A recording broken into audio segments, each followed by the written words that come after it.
ನಮಸ್ಕಾರ ಎಲ್ಲರಿಗೂ. ಆಂಧ್ರದಲ್ಲಿ ಪಾಟ್ ಬಿರಿಯಾನಿ ಹೇಗೆ ಮಾಡ್ತಾರೆ ಅಂತ ಒಂದು ಹೋಟೆಲಲ್ಲಿ ನೋಡೋದಲ್ಲ. ಫಸ್ಟ್ ಈಗ ಚಿಕನ್ನ ಹಾಫ್ ಬಾಯ್ಲು ಚೆನ್ನಾಗಿ ಬೇಯಿಸ್ಕೊಂಡಿರ್ತಾರೆ, ಮಸಾಲೆ ಎಲ್ಲ ಹಾಕಿ. ಸೊ ಅದನ್ನು ಒಂದೊಂದು ನಾಲ್ಕು ಪೀಸ್ ಆಗಿ ಒಂದೊಂದು ಮಡಿಕೆಯಲ್ಲಿ ಈ ರೀತಿ ಎಲ್ಲ ಹಾಕ್ತಾರೆ. ಸೊ ಇದು ಸಿಂಪಲ್, ನೀವು ಮನೆಯಲ್ಲೇ ಮಾಡ್ಕೊಬೋದು. ಒಂದು 4 ಮಡಿಕೆ ತೊಗೊಂಬಂದು ಸಿಂಪಲ್ಲಾಗಿ ಮಾಡ್ಕೊಳ್ಳುವಂಥದ್ದು ಇರುತ್ತೆ. ಸೊ ನಾವು ಚಿಕನ್ ಬೇಯಿಸಿರೋಂಥ ಗ್ರೇವಿ ಇರುತ್ತಲ್ಲ, ಆ ಗ್ರೇವಿನ ಎಲ್ಲ ನೀವು ಒಂದು ಮಡಿಕೆಯಲ್ಲಿ ಈಗ ಹಾಕಬೇಕು. ಮುಖ್ಯವಾಗಿ ಸ್ವಲ್ಪ ಆಯಿಲ್ ಹೆಚ್ಚಿಗೆ ಇರಬೇಕಾಗುತ್ತೆ. 1 kgಗೆ ಏನಿಲ್ಲ ಅಂದರೂ 200 ml ಆಯಿಲ್ ಹಾಕಬೇಕು, ಆವಾಗ ಚೆನ್ನಾಗಿ ಬರುತ್ತೆ. ಸೊ ಒಂದು ಅಳತೆ ಪ್ರಕಾರಕ್ಕೂ ಒಂದೊಂದು ಕಪ್ಪಷ್ಟು ಒಂದೊಂದು ಮಡಿಕೆಯಲ್ಲಿ ನಾವು ಹಾಕೋಣ. ಇದು ನಾವು ಮನೆಯಲ್ಲೇ ಮಾಡಿಕೊಂಡ್ರೆ ಇನ್ನೂ ಚೆನ್ನಾಗಿರುತ್ತೆ. ಸೊ ಇದು ಹೋಟೆಲ್ ಅಲ್ವಾ, ಹೋಟೆಲ್ ಆಗಿರೋದ್ರಿಂದ ಇವರು ಈ ರೀತಿ ಮಾಡಿಕೊಂಡಿರ್ತಾರೆ. ನಾವು ಫಸ್ಟೇ ಸ್ವಲ್ಪ ಪೀಸು ದಪ್ಪದಾಗಿ ಚಿಕನ್ ಪೀಸು ಟೆಂಡರ್ ಚಿಕನ್ ತೊಗೊಂಡು ನೀಟಾಗಿ ದಪ್ಪದಾಗಿ ಕಟ್ ಮಾಡಿಕೊಂಡು ಈ ರೀತಿ ಎಲ್ಲ ಗ್ರೇವಿ ಎಲ್ಲ ನಾವು ಇದರಲ್ಲಿ ಮಡಿಕೆಯಲ್ಲೆಲ್ಲ ಹಾಕೋಣ. ಇದೇ ಪಾಟ್ ಬಿರಿಯಾನಿ ಅಂತಾರೆ, ಬಕೆಟ್ ಬಿರಿಯಾನಿ. ಸೊ ಇದಕ್ಕೆ ನಾನಾ ರೀತಿಯಂಥ ಹೆಸರುಗಳು ಇಟ್ಕೊಂಡಿರ್ತಾರೆ. ಸೊ ಆ ಗ್ರೇವಿನೆಲ್ಲ ಇದರಲ್ಲಿ ಹಾಕಿದರೆ ತುಂಬ ಫ್ಲೇವರ್ ಆಗಿ ಘಮ ಅನ್ನುತ್ತೆ. ಸೊ ಈಗ ಇದು ಕೂಡ ಅಷ್ಟೇ, ಒಂದು 50 to 70%, 60% ಆದರೂ ನಮಗೆ ರೈಸ್ ಬಾಯ್ಲ್ ಆಗಿರಬೇಕು. ಸೊ ಉದುರಾಗಿ ಇರುತ್ತಲ್ಲ, ಸೊ ಅದ್ರ ಜೊತೆಗೆ ಇದನ್ನು ನಾವು ಹಾಕಬೇಕು.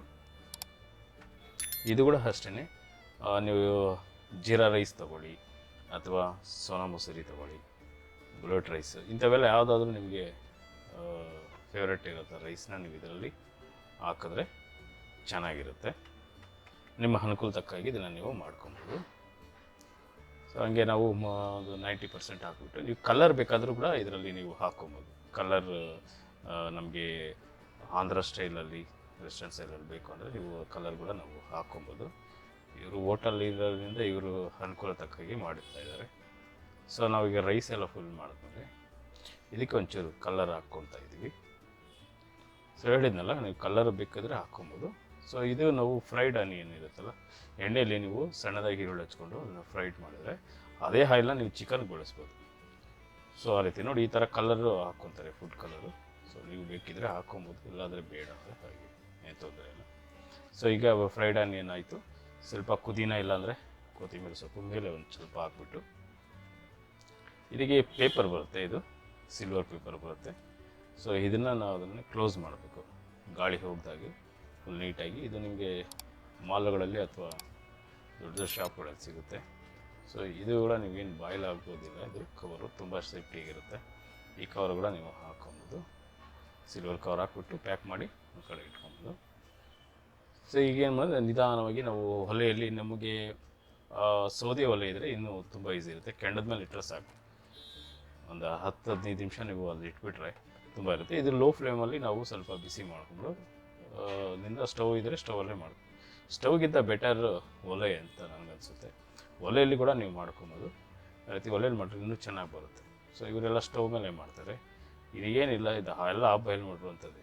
ಅದನ್ನು ಬಿರಿಯಾನಿ ಅಂತ ಒಂದು ಮಡಿಕೆ ಬಂದು 100 rupees ಆಗಿ ಇಲ್ಲಿ ಆಂಧ್ರದಲ್ಲಿ ಮಾರ್ತಾರೆ.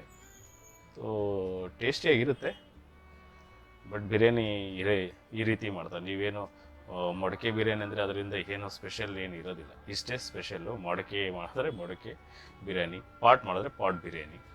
ಸೊ ಈ ರೀತಿ ಮಾಡ್ತಾರೆ ನೋಡಿ. ಈಗೆಲ್ಲ ಹಾಕ್ಕೊಂಡ್ರಲ್ಲ ನೋಡಿ, ಹೆಂಗೆ ಚೆನ್ನಾಗಿ ಬಾಯ್ಲ್ ಆಗಿದೆ. ಸೊ ಮಡಿಕೆ ಬಿರಿಯಾನಿ ಒಂದು ಸ್ವಲ್ಪ ಟೇಸ್ಟ್ ಎಕ್ಸ್ಟ್ರಾ ಇರುತ್ತೆ. ಸೊ ಆ ರೀತಿ ಮಡಿಕೆ ಬಿರಿಯಾನಿ ರೆಡಿ ಆಯಿತು. ಸೊ ಇದನ್ನು ಸರ್ವ್ ಮಾಡಿಕೊಂಡು ಇದ್ರಲ್ಲಿ ತುಂಬ ಟೇಸ್ಟಿಯಾಗಿರುತ್ತೆ.